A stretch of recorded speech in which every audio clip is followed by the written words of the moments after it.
All right, everything green, good to go. Yep. Okay, I didn't want to, leave like Kimi Räikkönen before I was supposed to. So. You see, I'm trying to top the intro that we did for our Bahrain one, but I don't know. That's gonna be pretty hard.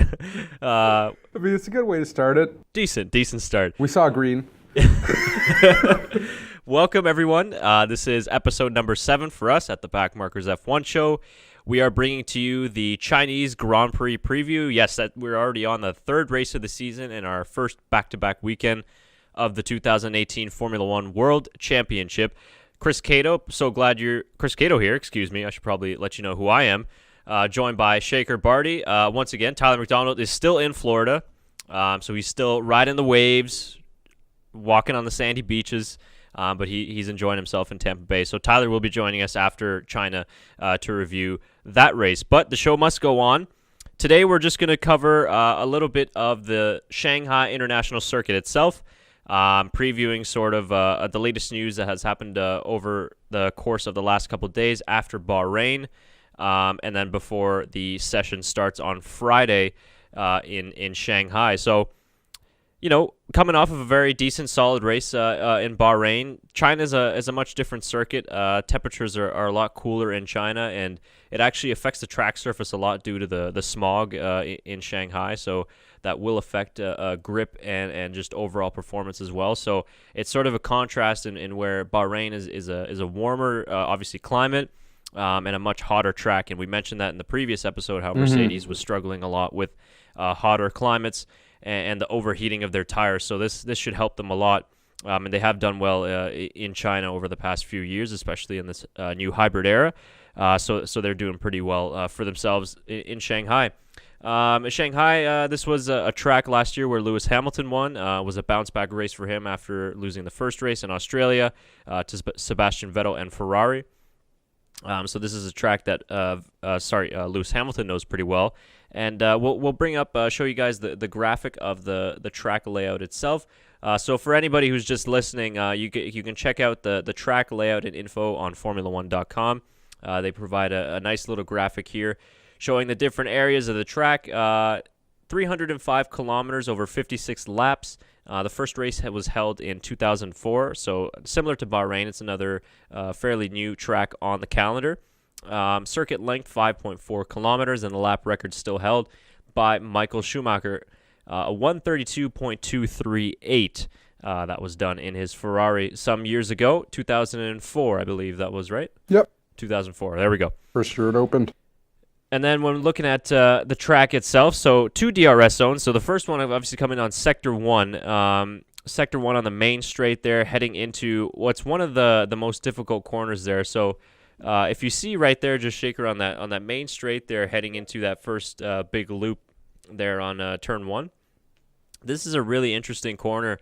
It's one of the 270-degree corners on this track, and it puts a lot of stress on the tires, particularly on that on the left side of the tires as well. And it makes for a kind of a tricky balance there for the drivers. They'll go into that corner if they're feeling really confident at around 300 kilometers an hour, probably a bit faster with this year's cars. And then at the apex of the corner, they slow down all the way to 50 kilometers. So it's pretty difficult trying to find that balance between the car and trying to manage the tire temperatures and stuff like that. And then the second DRS zone is actually the longest, is on the longest straight of the year. So that's Sector 3 after Turn 13, heading down into 14. And I just want to make sure I got it right. Let me find it here in my notes, because it is the longest straight of the season. I'm just trying to find out how long it is. 1.17 kilometers is the distance of that straight. So it is the longest of the season. And that's one of the reasons why a track like this sort of benefits Mercedes, because obviously everybody knows about their very strong engine, and especially on the straights as well.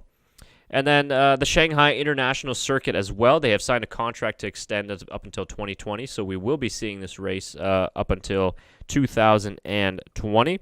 You have, let's see here. What else do we have here? We got a 380-meter run down to turn 1 from pole position. So not the shortest of the season, but It's fairly short there, and it's a tricky turn one. It's a kind of a banking. You're heading down there, going into turn 2 and 3. And like we mentioned before, you're at a really low speed, so very difficult to find it as well. And I found this stat actually.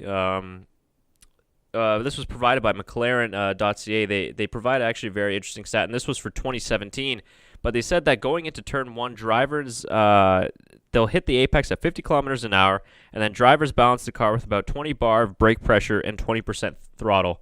So that's a pretty interesting kind of combination of how much they're using a brake and throttle just to coast that car into turn 3 and 4. And obviously, depending on your grip levels and how confident you are as a driver, it depends how fast you can go in there. But one of the more interesting turns of this circuit. And then your full throttle about 55% of the time on this track, 55 gear changes per lap, amounting to about 2,856 for the entire race. So those fingers are going to get pretty sore by the end of the race. I actually don't know if it'd be interesting to find if that varies between driver. I guess it would depend really on the driver and how hard they're riding their gears. Eh? Yeah, because if you're trying to save fuel, you might short shift. Yeah. But I don't know if you'd be using more gears. Obviously, it can affect. Depending on how you go into a corner, you could maybe downshift for a little more understeer or whatever. But yeah, it was just interesting if that's just sort of the average they calculated, or if that's for specifically for McLaren. That's a good point too. Yeah, it might just be exactly for McLaren. But yeah, that is a lot. I mean, when you're thinking of how much that gearbox goes through, and one gearbox has to last them through the first 6 races of the season. If there's any reason for a change, they have to take a 5-place grid penalty, like it happened for Lewis Hamilton in Bahrain. So that's pretty challenging for them. And then this circuit, since the turbo hybrid era, teams have sort of elected to run less downforce just to increase straight line speed. Like we mentioned before, this is a power sensitive circuit. You guys can see up on the graphic that we have up here. There's 2 pretty long straights here, so this track does get affected a lot by the main straight speed. And it's very difficult to try and get those front tires to sort of get up to those right temperatures and get them to switch on. And especially those long corners, they can kind of lend itself to more understeer, like we mentioned before.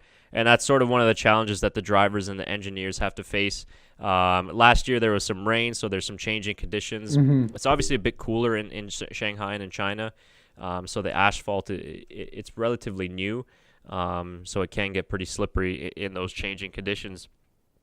And that's pretty much about it for the kind of the facts, excuse me, and the technical aspects. I just tried to sound smart for about 10 minutes, but some of it were from notes and some from memory. So I think that's about all the tech talk that we do. But it's a pretty good track.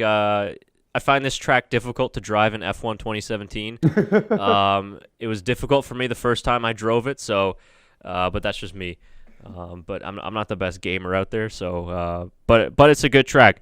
And heading into this race, couple questions. If you guys saw our Bahrain Grand Prix recap, we obviously talked about the struggles of Red Bull. Yeah. This was a bounce back race for them last year. Max Verstappen started in 16th last year, went all the way up to P3. So it's a track that he likes, and it looks like he's comfortable at pretty much every track. So I think you were even saying it last week or show out that it's really unfortunate for what's happening for them. But if you really need a bounce back weekend, I mean, this is a race. This is the track they want for it. It doesn't get worse than a double DNF. Yeah. I mean, that's like the worst possible thing that could happen, and especially for Red Bull. I mean, off season they're saying we want to compete. I think we're close. Even Mercedes was saying I think Red Bull's going to be in the fight, and it hasn't happened. It just hasn't come up for them yet. They're behind McLaren in the standings. See if you can actually pull up the constructors and drivers standings. I believe Red Bull is either 4th or 5th. I don't want to... For what's going on right now? Yeah, I think it's on the homepage of F1.com. They've actually cleaned up their website a little bit and sort of made it a bit more user-friendly, which is nice. There we go.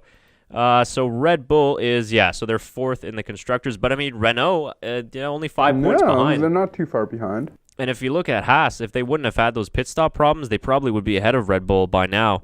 So yeah, and then McLaren P3 only 2 points ahead. So it's a bit early, but I think Mercedes and Ferrari are starting to create a gap.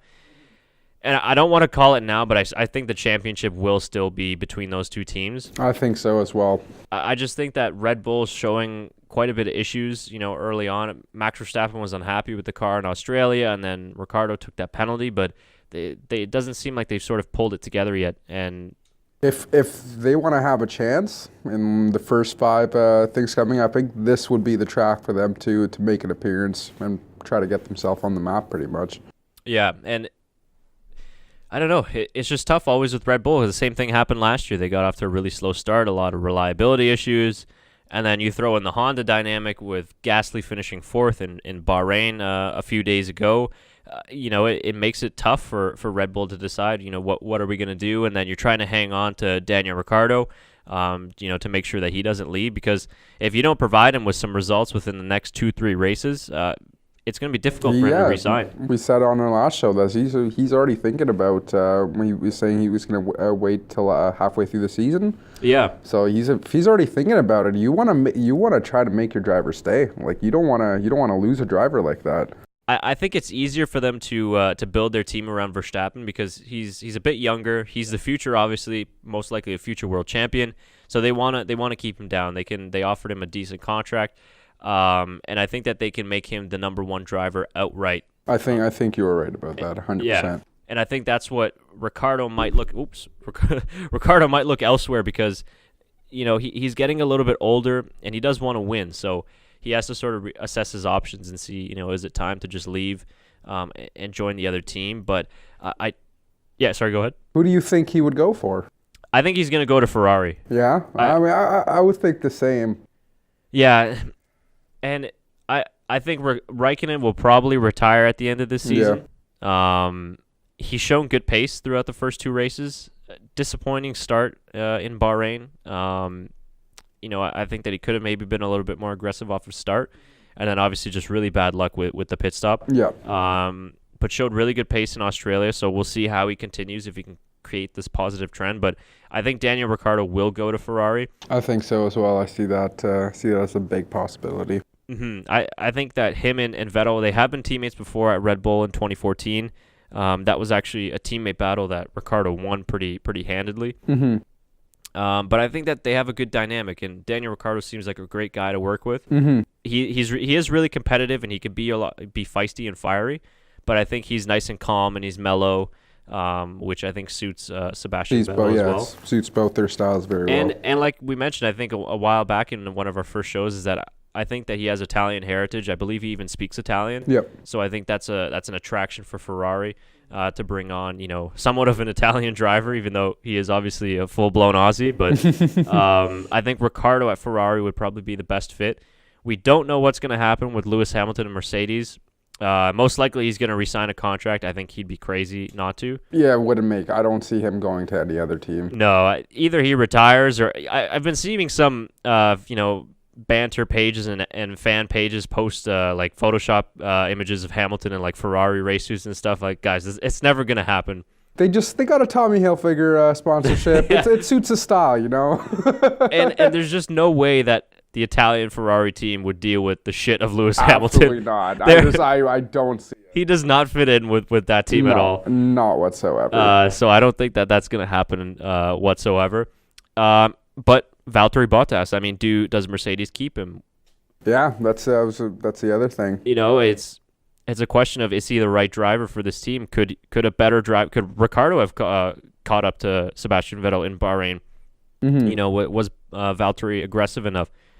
Did he go for it enough? We saw the spin in Australia. So there's a lot of these questions. I think he was pretty disappointed with himself after Bahrain that he didn't get the victory. So, is Mercedes going to look elsewhere? And is Daniel Ricciardo an option? It's a possibility. That's an interesting teammate dynamic, I think, too. I think Lewis Hamilton and Ricciardo, I think that could work as well. And I think it'll all depend on what you were saying. If Kimi Räikkönen does decide to retire at the end of the season, it's going to be either based on if he retires and Ricciardo decides to go to Ferrari, or what Mercedes decide to do with Bottas, pretty much. Yeah, that's where it's all going to play out, because there's not a whole lot of driver openings really that happen, season after season. So it's usually only after maybe a retirement or a driver gets cut for performance issues and stuff like that. But I just don't see Kimi sort of racing beyond this season. In all honesty, Oh yeah. I think he's 38, he's 39 by now. So if he can't win the championship this year, or at least finish top 2, I think he's probably just going to call it a career. And I think that he should. Don't get me wrong. We love Kimi Räikkönen. We love his interviews. He's on Instagram now, so great video content on Instagram. We went through this a couple weeks ago. Yeah, great content on there. Yeah, if you guys, we kind of went through his whole Instagram page, and there was a couple from Bahrain too, where he just he'd post a picture of his car driving, and he'd be like, "Nice car," or something, some those typical Finnish quotes, or just classic Kimi Räikkönen. So. That's what I knew that he was really running his account when I started to see those captions and stuff like that. So I don't know if that's part of his whole retirement parade, is just getting on social media finally. Yeah, give the fans what they want for the last year. Yeah, he seems a lot more open to the media this year. Yeah, I've noticed that too. I mean, semi. Well, yeah, you were saying his answer after the pit stop mishap. Yeah, it was. It was one of those things. Obviously, he was forced to talk to the media, but I found he tried to answer the questions as best as he could to his ability. He can't really comment on. Can only comment on himself, is what I have to say. But he definitely seems a little more open. Yeah, I know every single Kimi interview starts with, I don't know. That's what he starts with. It's just his bad habit. I don't know. I don't even know if he notices that he does it. No, I don't think so. But he's awesome. I don't think anybody really dislikes Kimi Räikkönen. No, I don't think so. But I just think he's getting to that point in his career where he's got a young family, so he'll probably call it a career, and that spot will open up, I think, for Ferrari. But I would like to see Daniel Ricciardo step in there. Yeah, me too. So we'll see what happens, and we'll see what Danny Rick does with his contract situation going into the rest of the season. And then not much really news that happened in the past few days since Bahrain. Of course, we mentioned in the earlier Bahrain recap that Ferrari was fined 50,000 euros for the pit stop, or the unsafe release, of Kimi Räikkönen in that race that resulted to his DNF. So the Ferrari pocket will be 50,000 euros lighter. I don't think that really matters a whole lot to them. I don't think that affects them whatsoever. Yeah. It might, for a smaller team like Haas or Sauber Alfa Romeo, they have more of a limited budget, but teams like Ferrari, Mercedes, they're at the top of the financial heap. Not even a dent in their pocket. That might be an expensive dinner out somewhere for them. Not a big deal. So yeah, man, I'm looking forward to it. I always love back-to-back race weekends. I mean, it's even a 2-week break just seems too long. There's nothing to do. This past week, actually, before Bahrain, it was a crazy week to try and focus on the race, just with all the crazy stuff that was happening at UFC 223. Yes. I don't know if we got any MMA fans that listen to our podcast as well, but I'm pretty sure everybody in the world heard what Conor McGregor did. Chucked a dolly into a bus, and then Khabib had 4 different opponents and all this crazy stuff that was going on. So, I'm trying to follow all the Bahrain stuff and the press conferences and what's going on, but it was very difficult just because all this crazy stuff was happening. Yeah, there's a lot happening in sports this week. Yeah, it was crazy to follow. So it was only until Saturday night where you could kind of really try and focus on it and to see what's going on with the race. So I think this week's going to be a lot quieter. Unless Zlatan, I don't know, maybe he scores 4 goals. Yeah, you never know. Maybe he scores a little bit more. But yeah, no, it was a crazy week last week. But yeah, you're right. This except for Champions League, I think Champions League's on this week. But that's about it. But that's about it. So and that's midweek. So you got something to get you over to the F1 races. And this is huge, obviously, for China. It's probably one of their biggest sporting events. Obviously, the Chinese Super League for soccer is probably doing pretty well for them. But they got a lot of money, yeah. Yeah, I think Formula One is a big highlight for them, as with most countries that they come to. I think they're expecting probably over 200,000 spectators, something like that, for the race. So they've got a really good fan base there in China. in that whole Asian region, actually, you know, not Bahrain, Singapore, Japan especially. Japan has some really great fans. Yeah, for sure. So that's good to see. And one of the last things is we'll show you guys the session start times for everybody that's in the Eastern time zone. So us for here in Canada, certain parts of the U.S. as well. So see if you can hit that convert to your local time. Okay, so practice 1 will be on Thursday, so starting at 10 p.m. for everybody in the Eastern time zone. That will not be televised for us here in Canada, so TSN does not carry any of the practice sessions. Oh, so only qualifying. So, you guys know how you get your streams anyway online. And then the second practice session will be on the Friday, so very early in the morning for us would be 2 a.m., so if you decide to get up for the practice sessions or not. Practice 3, so that was also Friday as well at 11 p.m. and qualifying beginning at 2 a.m. and going until 3 a.m. And then the race day on Sunday, 2:10 a.m. here for us in the Eastern time zone. So an early morning start or a late night start, whether we want to look at it. These races are a bit difficult.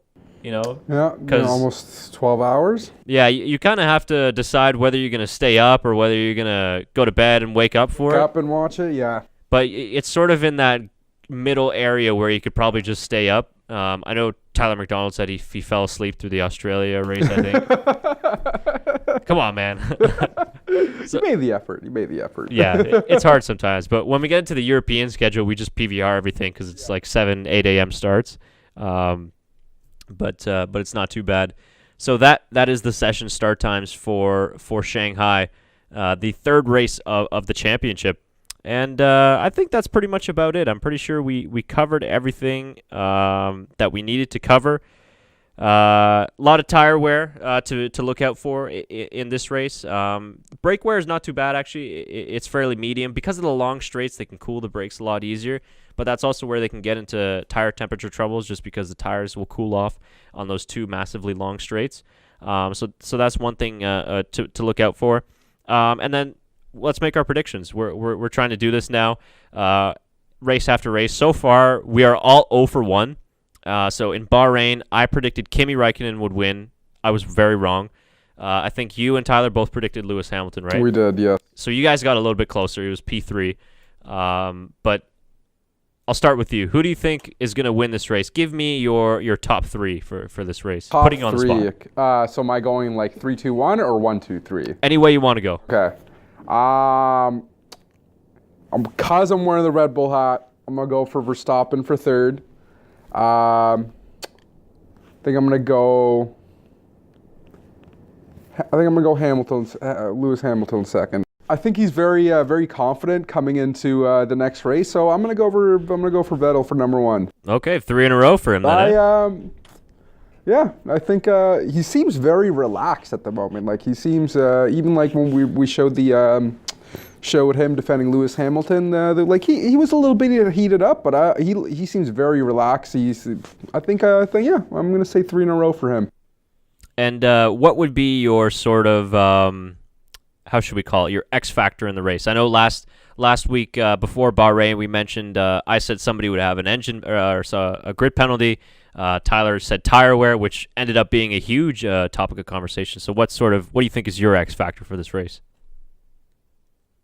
Oh man.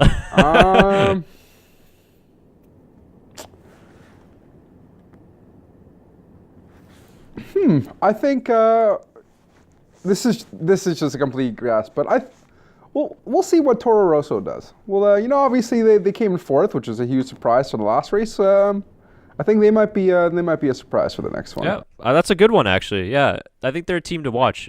For sure. And that's a big power sensitive circuit as well. So this is a good test for the Honda engine. So yeah, I think that's a pretty good one to look out for. For me, on the other hand, this is an interesting one. I think I'll go the other way. I'll go 1 to 3. Okay. I think Lewis Hamilton will win this race. Okay. I think it's a track that's suited Mercedes and especially Lewis.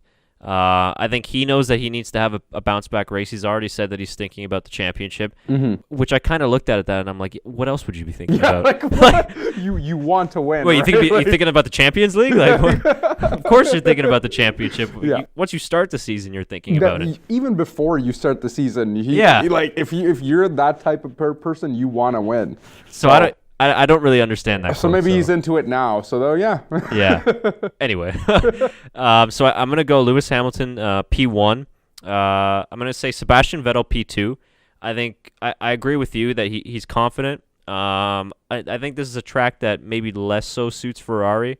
I think Mercedes will keep their overheating issues under control. But I'm not a confident one on Lewis Hamilton. I'm not.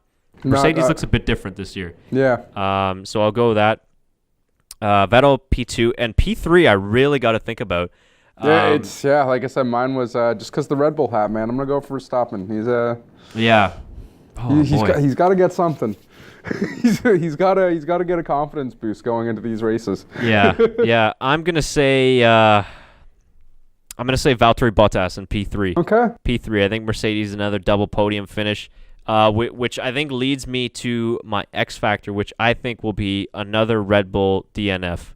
I hate to be negative. I was gonna say it too, but yeah. I hate to be negative, but it's just I think it could happen. I think it crept up in sort of the first race, and then they finally had the DNF in the second race. It's just not a good sign for them early on. So I think that will be my biggest sort of X factor of what might happen in this race. I hope it doesn't. I really hope it doesn't. I hope either Verstappen or Ricciardo could land on the podium. But who knows? Yeah, we'll just have to see. I would agree though that if it is, I think if Verstappen, one driver were to get a podium from Red Bull, it would be Max. Mm-hmm. So I think that would be from Verstappen. And then, yeah, like you mentioned, I think the Toro Rosso Honda situation heading into this race is really interesting. Let's see if they can build on P4. Yeah. They probably won't do as well in this track, but could end up in the top 10. One thing we didn't talk about on the Bahrain recap was Sauber Alfa Romeo. Tyler's new favorite team in F1. He loves the Alfa Romeo colors. Marcus Ericsson finished in P9, I believe it was. So he got the 2 points. So it was actually his first points in I think it was actually 50 races. So he hadn't scored a point in 50 races. So that was a good thing for him, and good step for Sauber Alfa Romeo. It looks like they've sort of moved out of the back marker window and have sort of climbed into potentially sort of the last of the mid pack, but maybe they could challenge a team like Haas or Renault. And just lastly, two teams that have really taken a step back this year: Force India, and definitely Williams. Fellow Canadian Lance Stroll. He started dead last. It was the first time in his young career that he started dead last at Bahrain, and I actually think that he did finish dead last in the race. Obviously not technically dead last because all the DNF drivers who didn't finish the race finished last, but you kind of get the gist of it. So Williams said that they're not going to get any significant upgrades until Barcelona in May. So they're in for a rough couple of races, I think. They've been at the bottom of the pack so far. And let's see where you finish. Shakers just pulled it up here. Lance Stroll P14. Is that right? Yeah. Really? Yeah. Wow, I was completely wrong then. So let's see. So Lance Stroll P14. Okay, so Sergio Perez was P16. Interesting. They still didn't have a great race in terms of their standards, but he did start way, way, way at the back of the grid. And I think that's probably what's going to happen for this circuit too. So that's pretty much it. We can wrap things up here for our Chinese Grand Prix race preview.